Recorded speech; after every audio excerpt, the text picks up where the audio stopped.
sendiri, Intan Febriana, dan juga rekan-rekan saya Agni Najwa, saya Indah Nurita Gultom, saya Titi Koirunisa Putar-Putar. Saya Yosyadi Dharma. Video ini kami buat guna untuk memenuhi ujian akhir semester dengan mata kuliah Media Pembelajaran Antropologi dan diampu oleh Bapak dosen pengampu yaitu Bapak Izudin Syah Siregar, MPD.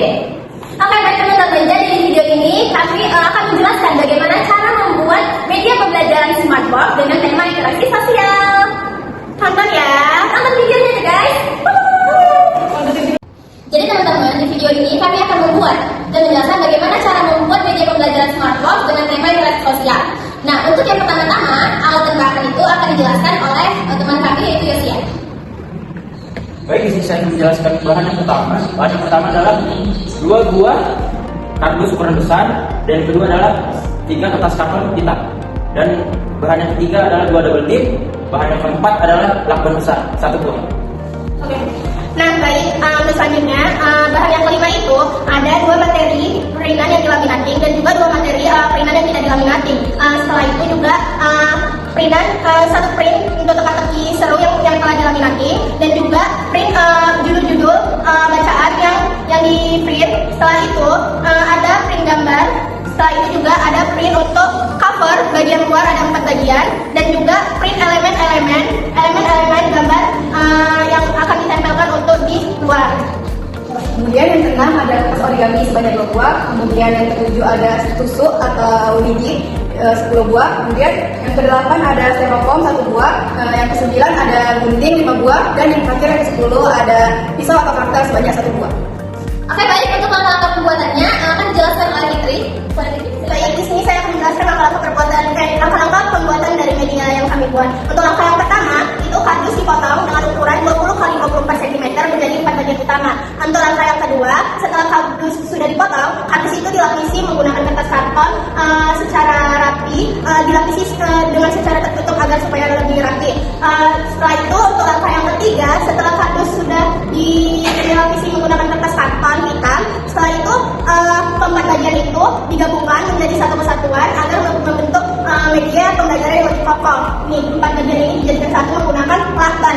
Setelah itu, untuk langkah yang keempat, setelah 4 bagian tersebut sudah digabungkan menjadi satu kesatuan yang kokoh, setelah itu untuk bagian print laminating materi, 2 bagian materi itu ditempelkan menggunakan double tip untuk di bagian pertama dan juga kedua. Selanjutnya, untuk langkah yang kelima, setelah print laminating itu sudah ditempel di bagian pertama dan kedua, untuk bagian print yang tidak dilaminating itu digunting sesuai dengan pola gambarnya dan juga dilapisi menggunakan kertas karton dan juga double tip agar materi tersebut lebih timbul dan lebih bagus gitu.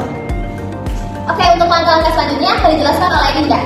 Baik, untuk langkah yang ke-6 itu pada bagian ketiga ini kami sudah memprint hasil judulnya interaksi sosial, lalu ditempelkan menggunakan kardus supaya lebih menghasilkan efek yang lebih timbul dan lebih menarik. Dan langkah yang ke-7 itu kami membentuk 2 buah kantong. Yang pertama itu kantong asosiatif dan yang kedua itu kantong disosiatif menggunakan kertas origami berwarna hijau. Dan langkah yang ke-8 ini kami menggunakan gambar ini, setelah kami print lalu kami tempel pada tusuk sate seperti ini supaya bisa ditempel ke styrofoamnya.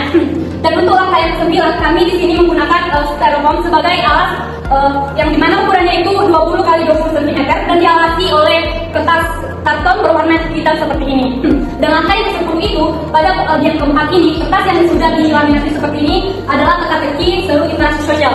Di sini kami menempatkannya menggunakan double tip dan kami buat judulnya seperti ini dengan menggunakan kardus sebagai kepada kardus supaya lebih timbul seperti ini dan lebih bagus dan lebih menarik untuk teka-tekinya. Selanjutnya, untuk langkah yang ke-11 yaitu setelah media bagian dalam selesai, media bagian luar dilapisi dengan menggunakan printan gambar yang sudah di-print sebagai cover dan juga ditambahi oleh ornamen-ornamen gambar sesuai dengan kreativitas kelompok agar media lebih menarik. Nah, untuk langkah yang ke-12 yaitu pada bagian penutup menggunakan styrofoam yang berbentuk bulat dan juga ditambahkan pita sebagai pengait agar media lebih kreatif dan juga inovatif. Oke, untuk langkah ke-13 pada bagian penutup dipotong dengan ukuran 22 x 24 cm pada bagian sisi, dipotong dengan ukuran 5 cm pada bagian masing-masing sisinya dan dilapisi dengan kertas karton hitam. Untuk langkah ke-14, untuk judul media pembelajaran yang ada di bagian penutup menggunakan hasil printan yang sudah digunting lalu ditambahi menggunakan kardus sesuai dengan potongan printannya agar tulisan lebih timbul dan juga lebih kreatif dan juga lebih menarik untuk dilihat. Oke, untuk langkah ke-15 atau langkah terakhir adalah menghiasi media pembelajaran dengan menggunakan tempelan-tempelan gambar yang sudah di-print sesuai dengan kreativitas kelompok. Bisa ditempel di bagian media ataupun ditempel bagian sisi pada penutup media. Nah, oke, di sini kami akan menjelaskan kelebihan media yang kami buat. Untuk yang pertama akan dijelaskan oleh Putri. Nah, baik, untuk kelebihan yang pertama itu, media Smartbox interaksi sosial ini memiliki tampilan tampilan yang menarik karena terdapat gambar, warna, dan juga bagian yang timbul itu membuat meningkatkan minat belajar siswa itu lebih meningkat gitu. Baik, untuk yang selanjutnya, kelebihan yang selanjutnya akan dijelaskan oleh teman saya.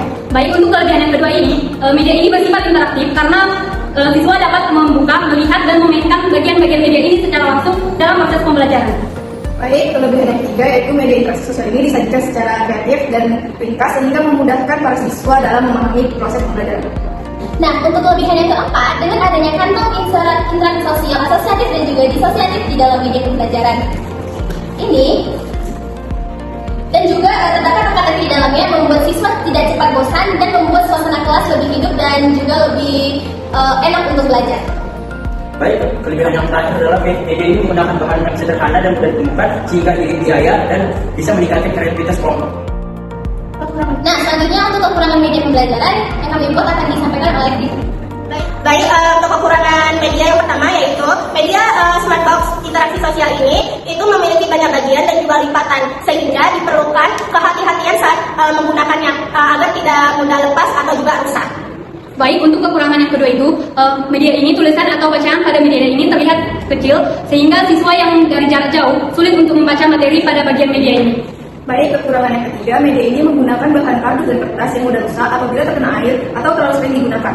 Untuk kelebihan yang keempat, media ini dibuat dengan waktu yang cukup lama, yaitu 1 harian, karena banyak ornamen ataupun tempelan-tempelan yang harus digunting dan juga ditempel pada bagian media-media ini. Baik, kekurangan yang terakhir adalah media seperti smartboard ini belum menggunakan teknologi digital sehingga penyampaian materinya belum memadai. Sekian video penjelasan mengenai pembuatan media pembelajaran kami. Lebih dan kurang kami minta maaf dan terima kasih. Wassalamualaikum warahmatullahi wabarakatuh. Bye.